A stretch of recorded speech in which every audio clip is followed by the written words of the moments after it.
Hi there guys. I actually like this pedal enough that I stuck a bid on one on eBay. It just went for more than I was willing to pay for it. They're going for quite a bit, and I think this is probably going to be a bit of a sleeper pedal in the future, based on the fact they don't produce them anymore and they only produce them for quite a limited period of time anyway. It's the kind of thing that probably will get a bit of a cult following. Now, when I first plugged it in, I didn't really like it, and in fact, I thought it was disastrously bad actually.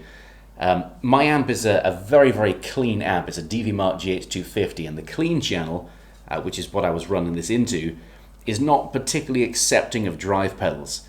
So I'm going to give you a quick example of that. I'll show you what my clean channel sounds like, and I'll show you what this pedal sounds like when you put it at 12 o'clock.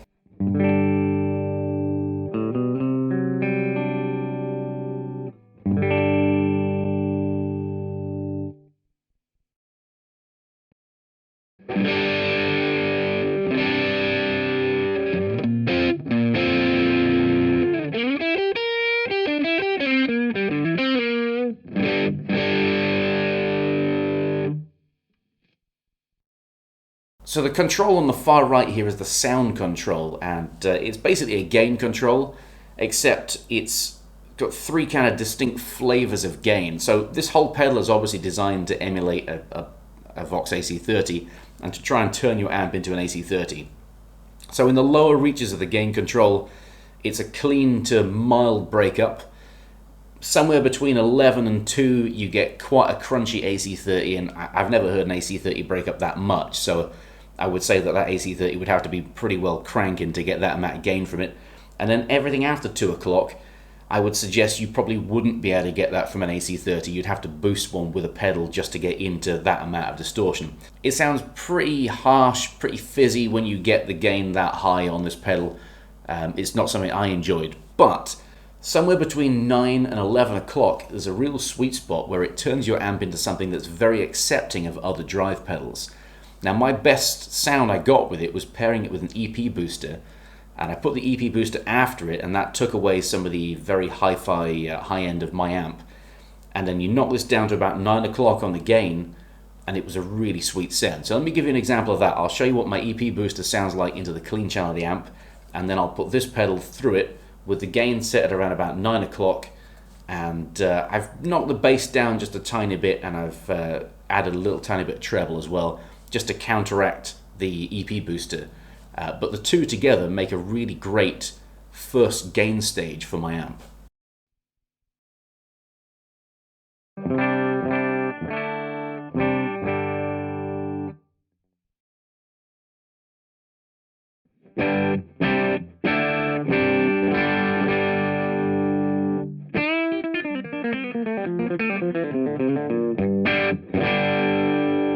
In the opening jam, the first clip was obviously just this by itself with the EP.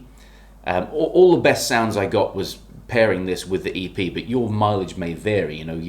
Your amp may be more accepting of a gain pedal, and so you may not have to run like a boost or something after it. But for me, all of my best sounds happened when I had the EP running at the same time.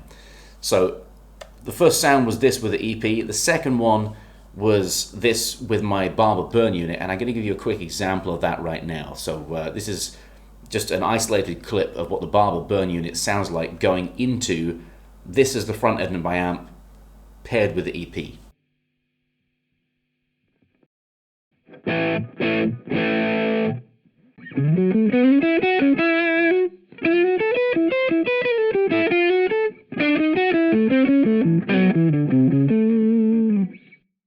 And then the last clip of the sort of more like Stevie Ray style playing, I had a Klon, which at the time was a Centura Ceriatone, the Ceriatone Centura, that's what it is, that way around.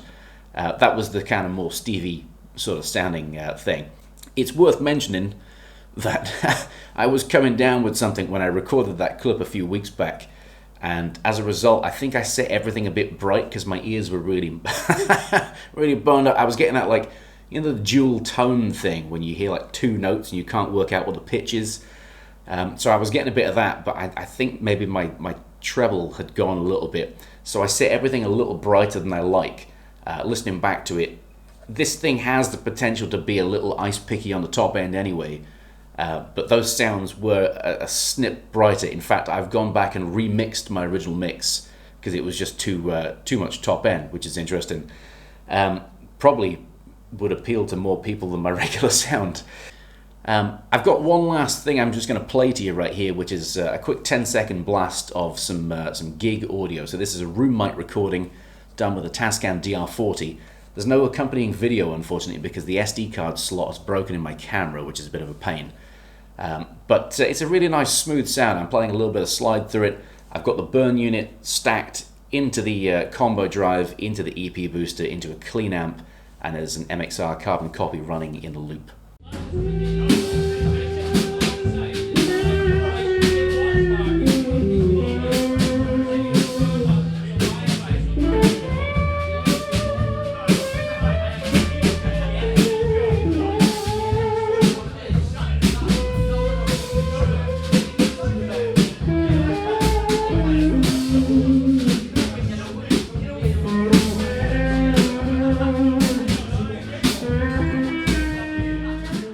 So great pedal, this one. I realized in the end that the Centura, Ceriatone clone thing did basically the same thing for me in this position in my rig, and so I looked around for a clone style pedal because these were going for a little bit more than I was willing to pay for them.